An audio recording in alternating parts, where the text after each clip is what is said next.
तो this chapter is Fairlie easy. इसके अंदर हमने कुछ ओ लेवल्स वाली जो चीज़ें हैं वो हमने रिविज़िट करनी है, स्पेशली जो हमारे पास टॉर्क वाला जो चैप्टर था वो हमें दोबारा से रिविज़िट करना है, ठीक है।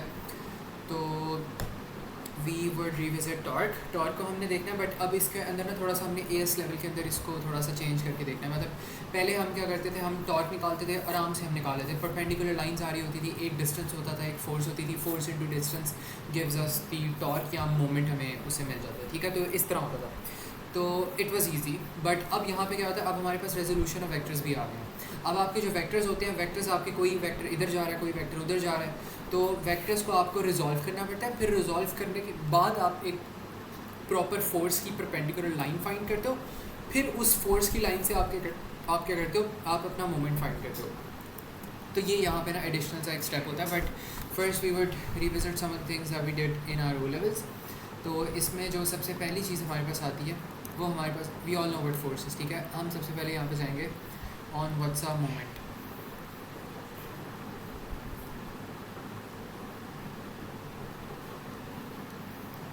तो let's discuss what's a moment. Moment हमने पढ़ा हुआ है बहुत अच्छे तरीके से, हमने ओ लेवल्स में पढ़ा था कि मोमेंट हमारे पास क्या होता है। It is defined as the, it is the product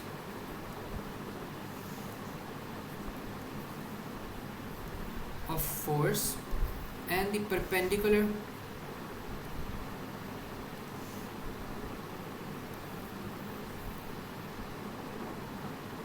distance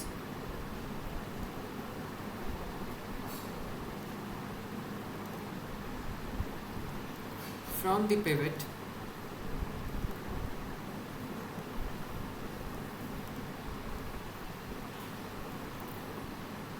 to the line of action of force, ठीक है। तो ये हमारे पास पता है।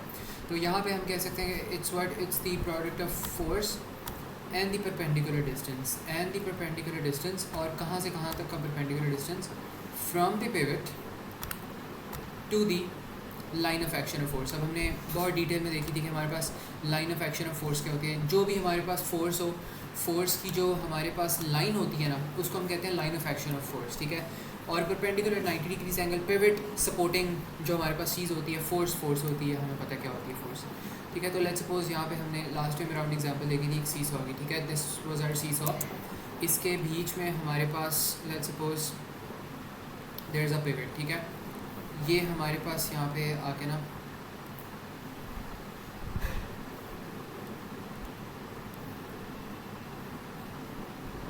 ठीक है, तो दिस इज़ आवर पिवट, और इसके अंदर ऊपर लेट्स सपोज आपके पास एक ऑब्जेक्ट आ रहा है इस तरह का। तो let's suppose there is an object here, ये हमारे पास ना यहाँ पे एक ऑब्जेक्ट आ रहा है। तो दिस इज़ आवर ऑब्जेक्ट, और इसमें हमारे पास क्या हो रहा है, हमारे पास एक फोर्स लग रही है यहाँ पे। Let's suppose the force that is acting is this is the force that's acting. और ये जो हमारे पास फोर्स है ना, ये जो एरो मैंने बनाया है, ये line of action of force है।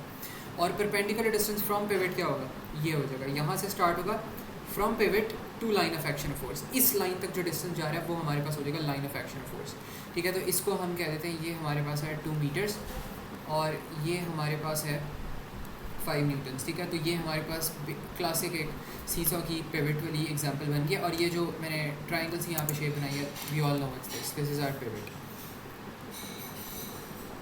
ठीक है। ये हमारा पिवट है। और इसमें अगर हम अपनी वो देख लें, क्या कहते हैं, प्रोडक्ट देख लें इसका यहाँ, तो ये हमारे पास हो जाएगा moment equals to F into D. This is going to be our formula, और ये फार्मूला आगे भी हमने यूज़ करना ही है एएस फिज़िक्स के अंदर भी। तो ये हमारे पास फार्मूला हो गया। बाकी इसका न्यूटन मीटर्स इसके एसआई यूनिट्स होते थे, वो भी यहाँ पे हम लिख लेते हैं। तो जो एसआई यूनिट्स हैं हमारे पास वो क्या हो जाएंगे, they are going to become newton metre, ठीक है। तो न्यूटन मीटर हमारे पास ऐसे यूनिट्स हो जाएंगे, दैट्स इट। अब अगर इसका मोमेंट हम कैलकुलेट करना चाहें तो क्या हो जाएगा, moment equals to 5 newtons into 2 metres. तो ये हमारे पास हो जाएगा 10 newton metres as our answer, ठीक है। तो this is going to be the value of our moment. ये हमारे पास मोमेंट की जो भी वैल्यू थी वो आ गई। अब यहाँ पे हमारे पास ट्विस्ट किस तरह आता है, ट्विस्ट हमारे पास ये आता है कि इन एएस फिज़िक्स हमारे पास क्या होता है, एएस फिज़िक्स में ना थोड़ा सा रेजोल्यूशन ऑफ वेक्टर्स आ जाती है। तो उसमें लेट्स सपोज मैं कहता हूँ कि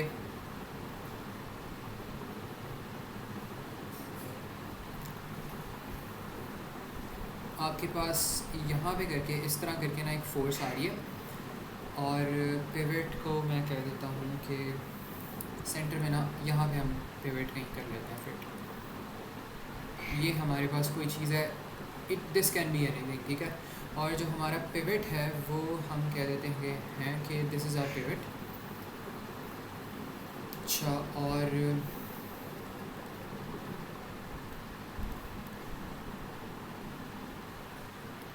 ठीक है, ये हमारा पिवट बन गया। यहाँ पे हमारी जो है फोर्स लग रही है, और ये जो फोर्स है ये है आपके पास लेट्स सपोज 5 मीटर्स की, और इसका जो एंगल है यहाँ पे, एंगल इसका क्या है 20 डिग्रीज़ है, ठीक है। और डिस्टेंस फ्रॉम द पिवट आप कह सकते हो कि ये जो पूरा रूलर है ना हमारे पास, दिस होल रूलर,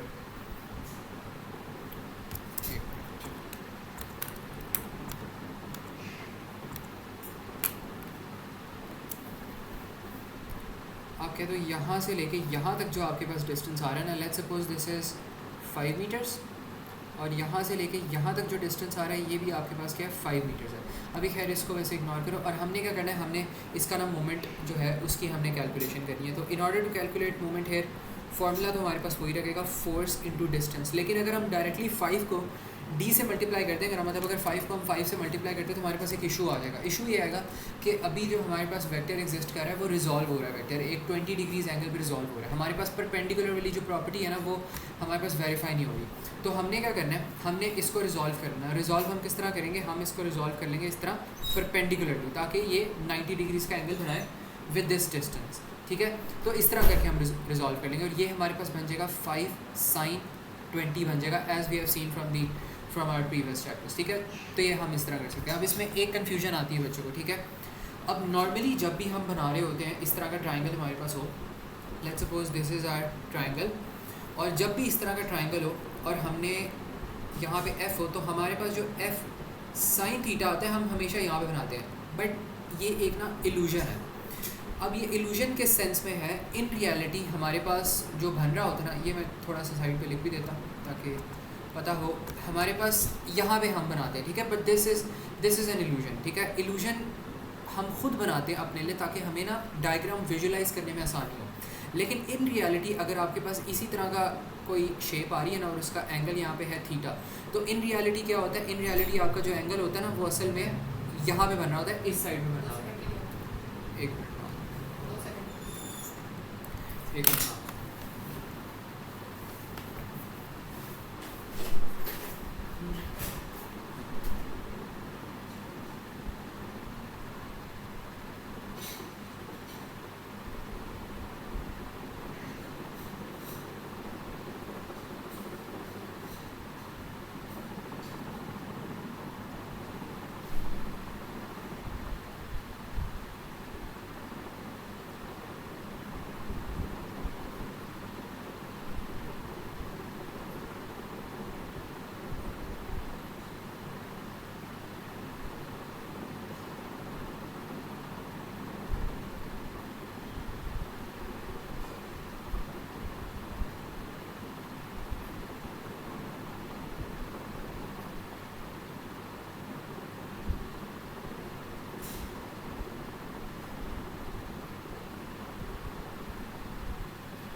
अच्छा, ये ना हम बात कर रहे थे कि हमारे पास अगर सेम तरह का एंगल आ जाए तो हम नॉर्मली उसको कहाँ पे बनाते हैं, इस साइड पे बनाते हैं, बट ये ना एक इल्यूजन होता है। एक्चुअल में हमारे पास जो ये एंगल बन रहा होता है ना, ये बिल्कुल इस पॉइंट के ऊपर बन रहा था, पॉइंट ऑफ कांटेक्ट के ऊपर बनता है।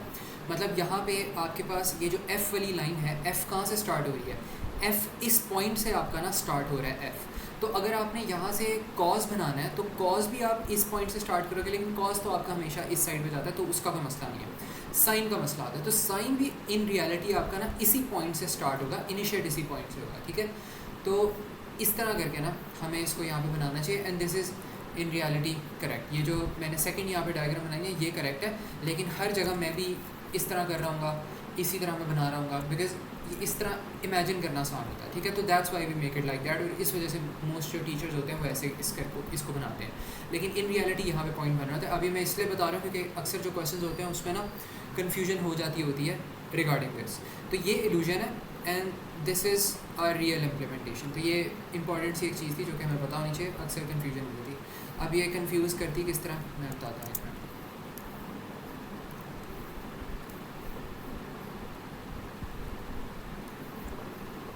अच्छा, इसके बाद हमारे पास यहाँ पे क्या होता है कि लेट्स सपोज आपने मोमेंट फाइंड करना है, तो यहाँ पे एक कॉमन मिस्टेक पता क्या हो सकती है। अगर कोई बच्चा यहाँ पे अब एंगल बना लेता है क्वेश्चन के अंदर इस तरह करके, तो वो पता क्या करेगा, वो कहेगा कि अब हमारे पास जो डिस्टेंस है ना वो line of action of force तो ये बन गई, अब हमारे पास डिस्टेंस क्या होगा from pivot to line of action of force. तो वो ये वाला जो ग्रीन वाला डिस्टेंस है उसको फिर कंसिडर कर लेगा, and I don't even blame that student. मैं उस स्टूडेंट को भी ब्लेम नहीं करूँगा, बिकॉज अगर हम विजुअलाइजेशन के मुताबिक देखें, डायग्राम के मुताबिक देखें, तो वो तो ऐसे ही रहे।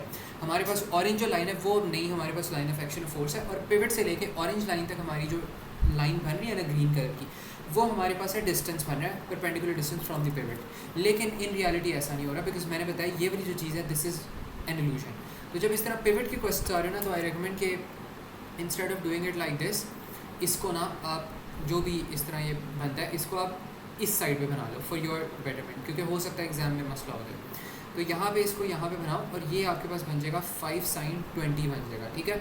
तो ये चीज़ आ गई। अब आपके पास जो मोमेंट है वो आराम से आ जाएगा। अब ये आपके पास क्या बन जाएगा 5 sin 20 line of action of force and the perpendicular distance from pivot to line of action of force, जो कि यहाँ पे 90 डिग्रीज़ का एंगल बन रहा है। तो ये हमारे पास हो जाएगा इंटू 5, ठीक है। तो ये हमारे पास आंसर होगा। इसको खुद से वो कैलकुलेशन कर लेना आप और वेरीफाई कर लेना। तो ये 5 sin 20 इंटू 5 न्यूटन मीटर्स इसका जो है ना वो टोटल आंसर हो जाएगा। तो ये मुझे बताओ सारा, इज़ दिस थिंग क्लियर? ये कन्फ्यूजन जो थी और ये जो क्वेश्चन था ये समझ आया?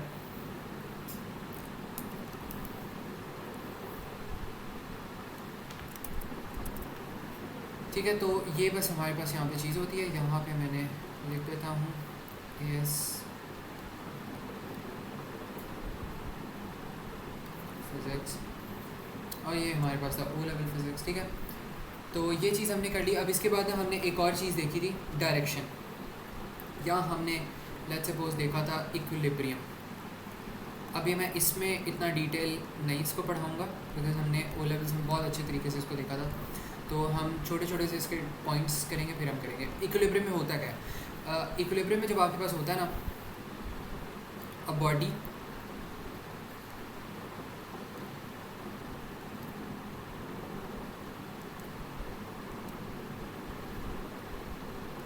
इज़ इन इक्विलिब्रियम इफ़ आपके पास सबसे पहला जो पॉइंट है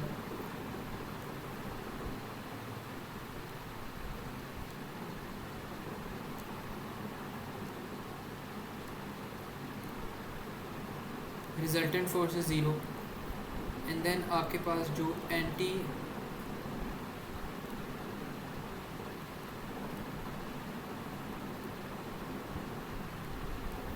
क्लॉकवाइज मूवमेंट है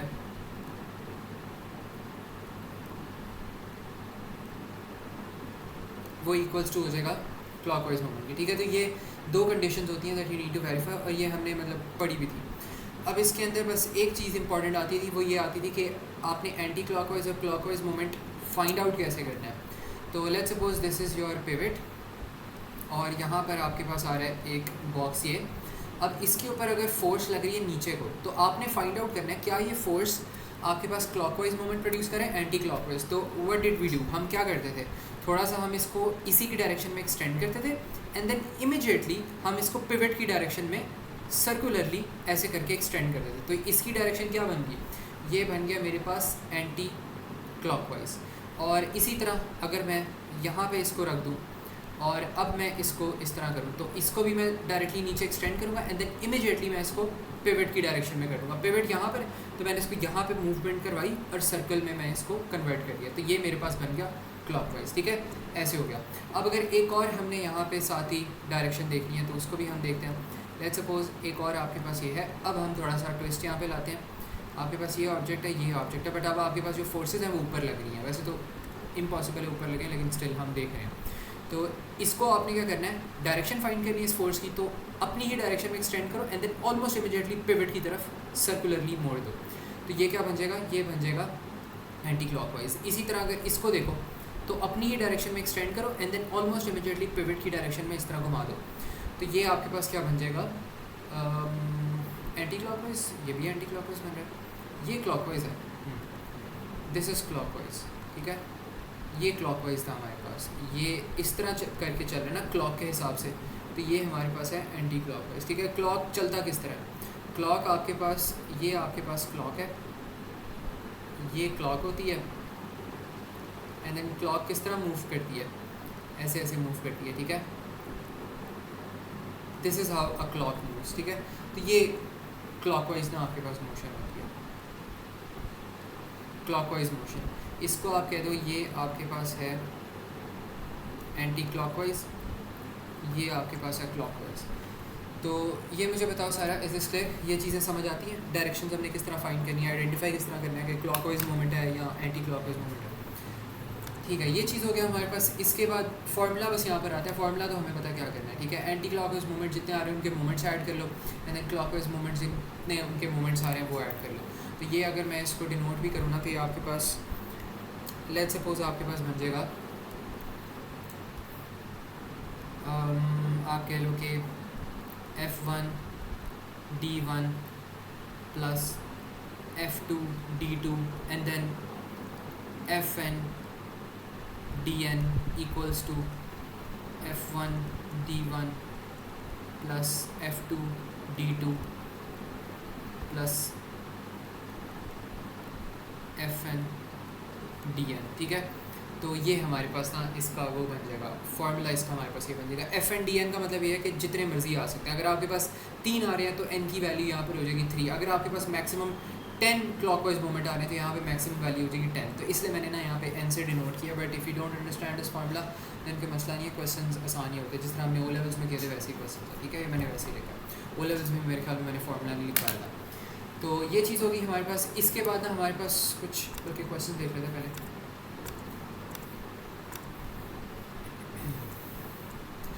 एक इसके अंदर जो नई चीज़ आई है वो बस कपल वाली चीज़ आई है, वो भी हम डिस्कस कर लेंगे बाद में।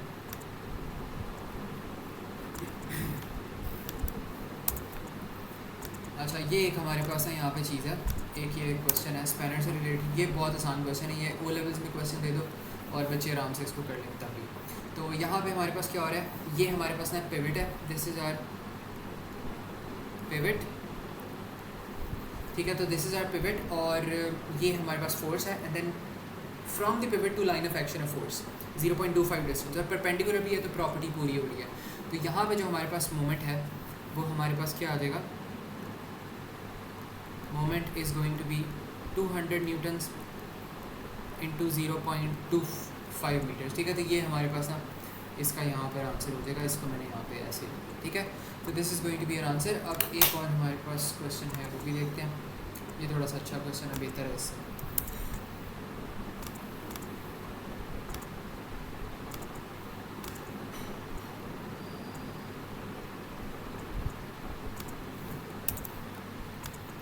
अच्छा, इसके अंदर क्या हो रहा है, यहाँ पर थोड़ी सी पिक्चर ब्लरी है, लेकिन यहाँ पर वो क्या कह रहे हैं, an L shaped rigid lever is pivoted at point P. Point P हमारे पास क्या पिवट है, और वो कह रहे हैं these forces 3 forces act on the lever arm as shown in the diagram. What is the magnitude of the resultant moment of these forces about point P. तो मैग्नीट्यूड हमने कैलकुलेट करना है रिजल्टेंट का। रिजल्टेंट कैसे आएगा, resultant आएगा upwards minus, अगर हम अपवर्ड्स माइनस डाउनवर्ड्स कर दें या राइटवर्ड्स माइनस लेफ्टवर्ड्स कर दें तो रिजल्टेंट आ जाएगा। लेकिन इस केस में, मोमेंट्स के केस में हमारे पास यहाँ तो एंटी क्लॉकवाइज है, यहाँ तो क्लॉकवाइज है। तो आपने क्या करना है रिजल्टेंट फाइंड करने के लिए, इस केस में एंटी क्लॉकवाइज को माइनस कर लेना क्लॉकवाइज से, तो आपके पास रिजल्टेंट आ जाएगा। तो पहले कैलकुलेट करो रिजल्टेंट टोटल है कितना। तो पहले आइडेंटिफाई करो हर फोर्स को। ये जो आपके पास ये वाली फोर्स है, इसको अगर हम यहाँ पे बना के देखें तो ये आपके पास कैसे जाएगी, ये 10 न्यूटन्स की आ रही पिवट ही है। तो इसको पहले आपने डायरेक्टली इसकी डायरेक्शन में करना है एंड देन इमीडिएटली पिवट की डायरेक्शन में आपने इसको ना मूव कर देना है। तो अगर इस तरह करोगी तो ये यहाँ पे आपके पास है ऐसे करके बन जाएगा, और ये आपके पास क्या है एंटी क्लॉकवाइज। तो this is going to become anticlockwise ये हमारे पास हो गया एंटी क्लॉकवाइज।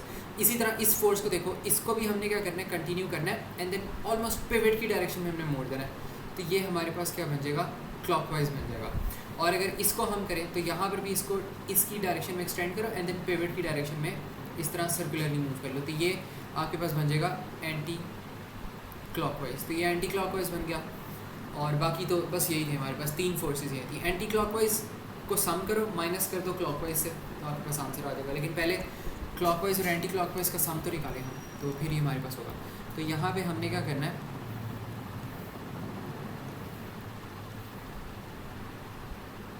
हमारे पास आएगा यहाँ पे anti clockwise. Anti clockwise total जो हमारे पास आ रहा है वो कितना आ रहा है, पहले हमारे पास आ रहे हैं यहाँ पे 5 न्यूटन्स, ये वाला 5 newtons and then perpendicular distance from pivot to line of action of force कितना है, 4.2 मीटर्स, 4.2 मीटर समथिंग बन रहा है। ये हमारे पास टोटल जो है ये 4 मीटर्स का है, बिकॉज यहाँ पे 3 + 1 4 मीटर्स बन रहे हैं। और हमने यहाँ तक कैलकुलेट करना है, तो ये 2 मीटर्स है, तो ये भी कितना बन जाएगा, 2 मीटर्स बन जाएगा। अगर ये 2 मीटर्स है तो ये भी 2 मीटर्स बन जाएगा, तो इसको आपने मल्टीप्लाई करवा देना है 2 मीटर से। एंड देन आपके पास दूसरा जो एंटी क्लॉकवाइज है वो ये है, तो ये 10 न्यूटन्स है। अब 10 न्यूटन्स में से परपेंडिकुलर डिस्टेंस क्या होगा, from pivot to line of action of force, तो वो ये वाला डिस्टेंस बनेगा। From pivot to line of action of force कितना है, 2 मीटर्स, तो ये आ जाएगा 2 मीटर्स। ठीक है, तो this is going to become 5 × 2 10, 10 + 20 30 newton metres हमारे पास ना यहाँ पे बन जाएगा और फाइनल आंसर। ठीक है, तो ये चीज़ हो गया। और इसके बाद हमने क्या करना है, इसके बाद ना हमने कैलकुलेट करना है जो हमारे पास एंटी क्लॉकवाइज मोशन जो आ रहा है ना, वो हमने कैलकुलेट करना है। तो लेट्स सपोज यहाँ पे हम पुट करते हैं क्लॉकवाइज हमारे पास एक ही बन रहा है, ये बन रहा है 20 newtons and then perpendicular distance from pivot to line of action of force, from pivot हमारे पास यहाँ पे to line of action of force, line of action of force ये आ रही है 20 न्यूटन्स की। अब ये जो लाइन है ना, ये पीछे एक्सटेंड भी हो सकती है, तो इस तरह करके आप ना इस लाइन को पीछे एक्सटेंड भी कर सकते हो। तो यहाँ से from the pivot to line of action of force ये डिस्टेंस बनेगा, और ये डिस्टेंस कितना है, 3 मीटर्स है। ठीक है, तो इसको हमने मल्टीप्लाई करवा देना है 20 न्यूटन्स को 3 मीटर्स के साथ, तो ये बन जाएगा 60 न्यूटन मीटर्स। तो अगर हमने अब रिजल्टेंट कैलकुलेट करना है, तो रिजल्टेंट हमारे पास कितना बन जाएगा, 60 newton metres minus 30 newton metres, तो ये बन जाएगा हमारे पास 30 newton metres and A is going to be our final answer. ठीक है, तो ये बताओ सारे दिस क्लियर, ये चीज़ समझ आइए? Any questions in this? Okay,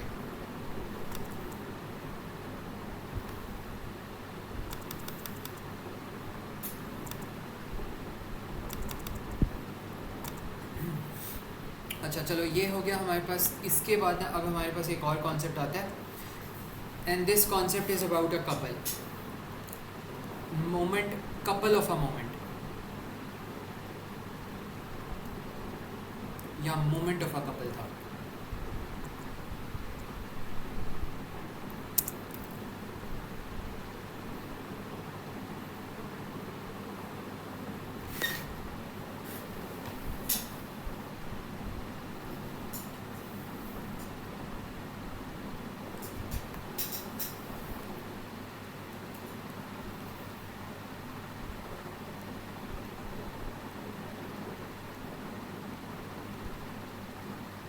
moment of a couple, तो इसकी अगर हम बात करें तो ये हमारे पास क्या होता है, आसान सा कॉन्सेप्ट है, कोई इतना मुश्किल कॉन्सेप्ट नहीं है। यहाँ पे हमारे पास क्या होता है, मोमेंट आप इसको कह सकते हो कि there is a couple if there are antiparallel forces and one single direction between them. आप कह सकते हो a couple is defined as the product when there are two antiparallel forces which are separated by a common distance d।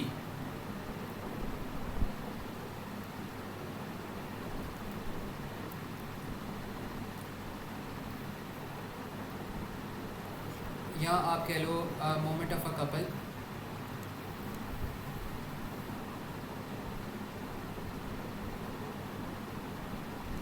when two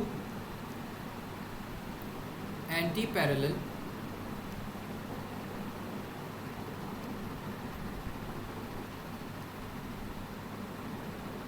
forces are separated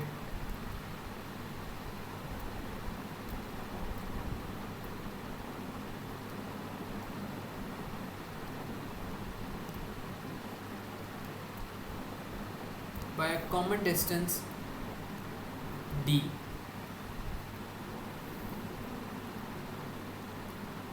It's called moment of a couple.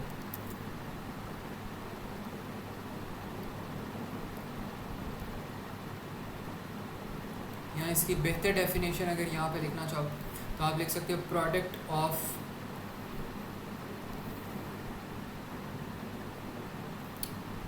यहाँ, चलो definition को अभी skip करो, हम इसको ना बाद में देखते हैं। इसकी अगर कॉमन एग्जांपल मैं यहाँ पे दूँ तो इसमें ये बन सकता है कि आपके पास लेट्स सपोज एक फोर्स आपके पास ये आ रही है F,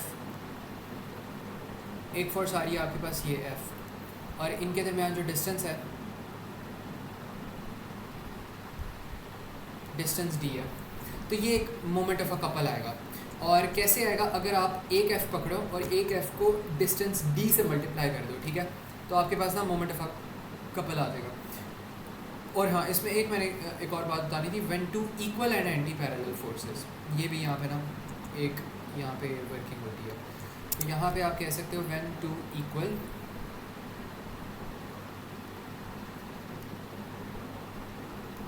when two equal and anti-parallel forces are separated by a common distance d, it's called the moment of a force। और ये d लिखने की ज़रूरत नहीं है, ये मैंने बस ना वैसे ही बताने के लिए कहा था, ठीक है। तो ये चीज़ होगी, तो ये आपके पास है एंटी पैरेलल फोर्सेस, इसलिए ये ऊपर डायरेक्शन को जा रही है, नीचे डायरेक्शन को जा रही है इक्वल और separated by common distance d, तो ये इसके पास ना आपके पास हो जाएगा मोमेंट। तो यहाँ पे जो आपके पास होगा ना मोमेंट, इनके दरमियान मोमेंट क्या होगा, मोमेंट हो जाएगा हमारे पास, आपने एक सिंगल F लेना है और उसको मल्टीप्लाई करवा देना है D से, तो ये मोमेंट बन जाएगा। अब ऐसा हो क्यों रहा है, ये प्रूफ भी करना है। अब इससे एक और चीज़ याद रखना कि इसमें अगर जो moment of couple although new चीज़ है, लेकिन ये है और पुरानी वाली चीज़ जो हमने मोमेंट्स करते हुए आ रहे हैं ना, वही सेम मोमेंट्स हैं, बस ये कपल जब हमारे पास आते हैं ना तब मोमेंट्स निकालना हमारे पास आसान हो जाता है। तो think of this like a short trick, this is like a short trick जो कि हमें आसानी देती है मोमेंट कैलकुलेट करने में। अब कैसे, अब अगर इसको आप पुराने मेथड से आपने कैलकुलेट करना था, वैसे भी आप इसको कर सकते हो, ठीक है। अगर आप चाहते हैं ना तो आप इसको इस तरह करते हैं कि लेट्स सपोज मैं इसको ना दोनों तरीक़े से ना आपको यहाँ पे करके दिखाता हूँ। तो लेट्स सपोज अगर आप इसको करते, इसको आपने डिवाइड कर लेते, ये वाला जो आपके पास पार्ट बन रहा है ना, यहाँ से लेके यहाँ टोटल डिस्टेंस आपके पास है d, तो ये बन जाएगा d/2 और ये भी बन जाएगा d/2 और बीच में आपके पास पिवट हो जाएगा, ठीक है। तो इसमें अगर आप करोगे तो ये आपके पास जो है मेरे ख्याल में ये ऐसी फोर्स बन रही है, तो ये हो जाएगी एंटी क्लॉकवाइज और ये भी सेम होगी। मोमेंट ऑफ अ कपल की बात हुई, ये बात होती है कि ऑलमोस्ट ना यहाँ पे सेम डायरेक्शन ही बन रही होती है, तो ये भी एंटी क्लॉकवाइज होगी। अब आपने ना इनका मोमेंट कैलकुलेट करना है, तो आप किस तरह करोगे, पहले इसका मोमेंट कर लो फिर इसका मोमेंट कर लो, तो दोनों के मोमेंट्स जो है वो कैलकुलेट कर लो। तो मोमेंट्स आपके पास क्या बन जाएगा, पहले आपके पास आएगा यहाँ पे F into d/2 and then आपके पास दोबारा आएगा plus F into d/2, because दोनों एंटी क्लॉकवाइज हैं, ठीक है। तो ये चीज़ आपने की एंड देन आपके पास जो फाइनल आंसर आ गया वो क्या आ गया, F/d/2 प्लस F/d/2 क्या हो जाएगा, आपके पास ये फाइनल आंसर आ जाएगा F/d करके, ठीक है। तो ये आपके पास सेम ही मेथड था जो हमने यहाँ पे कर दिया, ठीक है। तो ये हमारे पास था कपल मेथड एंड ये हमारे पास था ओल्ड मेथड, ठीक है। तो एक काइंड ऑफ आपके पास है एक शॉर्ट ट्रिक ही है, हो वहाँ पे ना सेम चीज़ें रही हैं। तो ये बताओ, ये मोमेंट ऑफ अ कपल वाली चीज़ समझ आइए कि क्या करना है। अगर हमारे पास एंटी पैरेलल और इक्वल फोर्सेस आ जाए सेपरेटेड बाय कॉमन डिस्टेंस, तो एक कोई फोर्स पकड़नी है आपने, उसको डिस्टेंस से मल्टीप्लाई कर देना, आपके पास ईजिली मोमेंट आ जाएगा। तो आपको बार बार उनको ना एडिशन करके F/d/2 प्लस F/d/2 करके आपको निकालना पड़ेगा। आराम से शॉर्ट ट्रिक से आप कर सकते हो, एक कोई डिस्टेंस एक कोई फोर्स पकड़ो, उनको कॉमन डिस्टेंस से मल्टीप्लाई कर दो, तो आपके पास टोटल आ जाएगा, ठीक है। Is it clear? अच्छा, अब ना हमारे पास यहाँ पे इसके नीचे कुछ केसेस आते हैं, बट ये वाले जो केसेस हैं ये फिर मैं बाद में करवाऊँगा। एक इसका बस क्वेश्चन मैं यहाँ पे करवा देता हूँ कि क्वेश्चन हमारे पास नॉर्मली किस तरह आते हैं। Resultant torque, resultant force. अच्छा, यहाँ पे उन्होंने पूछा what is the torque. Torque पता है ना क्या होता है? Torque is the same as moment, बस एक डिफरेंट नाम दे दिया गया इस चीज़ को। तो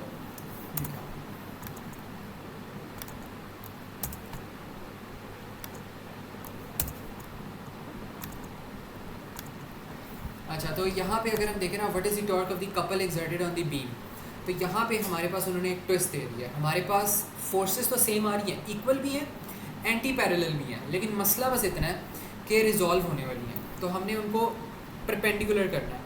तो अगर हम इसको परपेंडिकुलर करें तो हमारे पास क्या हो जाएगा? हमारे पास साइन थीटा करके ना यहाँ पे रिजॉल्व होने वाली है।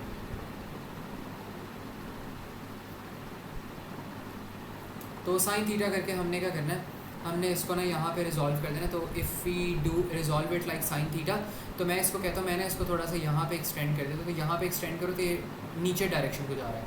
तो अगर इसका मैं यहाँ पे निकालूँ ना मोमेंट, तो ये मेरे पास यहाँ पे बन जाएगा, रिजॉल्व हो जाएगा। लेकिन मैंने आपको बताया था ये एक इल्यूजन होता है। आपने इस इल्यूजन को हटाने के लिए जिस पॉइंट पे आपकी फोर्स बन रही है, इस पॉइंट पे, उसी पॉइंट पे आप अपना रिजॉल्व भी कर दो, तो आपका जो साइन थीटा है वो यहाँ पे बन जाएगा। ये आ जाएगा यहाँ पे 8 sin 60। और ये नीचे क्यों जा रहा है? बिकॉज आपका हाइपोटेनस भी नीचे जा रहा है। आपके जो एरोज बनते हैं कॉस के और साइन के, वो भी हाइपोटेनस की डायरेक्शन फॉलो करते हैं, ठीक है। और ये जो है ये ऊपर को जा रहा है, और एंगल लेकिन इसका भी सेम होगा। इसका जो एंगल होगा ना वो यहाँ पे आके आपके पास 60 डिग्रीज ही बनेगा, बिकॉज परपेंडिकुलरली ऑपोजिट एंगल्स बन जाते हैं, ठीक है। तो इसको भी अगर आपने करना है तो आप इसको या तो आप यहाँ पे रिजॉल्व कर दो, लेकिन मैंने आपको बताया हमेशा यहाँ पे रिजॉल्व करो, because this is the real resolution. तो ये हो जाएगा 8 sin 60, ये भी ऐसे ही हो जाएगा। और बाकी ये जो एंगल का है, एंगल इसलिए आया है यहाँ पे क्योंकि इसको अगर एक्सटेंड कर देना हम थोड़ा, तो इसको अगर हम देखें तो ये भी हमारे पास 60 हो जाएगा। वर्टिकली ऑपोजिट एंगल्स बन रहे हैं, ठीक है। तो ये हो जाएगा। तो अब हमारे पास ये जो है ये वाला वेक्टर ऊपर जा रहा है 8 sin 60, ये 8 sin 60 नीचे जा रहा है, और कॉमन डिस्टेंस यहाँ पे आ गया। तो मोमेंट ऑफ अ कपल हमारे पास क्या हो जाएगा? मोमेंट ऑफ अ कपल हमारे पास हो जाएगा 8 sin 60 into 0.6, and this is going to be our answer. तो जो इसका आंसर होगा वो फिर ना आपका आंसर बन जाएगा। And I think the answer should be, confirm कर लेते हैं पहले, आंसर शुड बी 4.2, ठीक है। 8 sin 60 into 0.6, 4.2 is going to be our answer, ठीक है। तो 4.2 is going to be our answer, और बस फिर ये ऑप्शन आपने सेलेक्ट कर लेनी है। तो इज़ एवरीथिंग क्लियर? अगर समझ आ गई है then you are now free to go.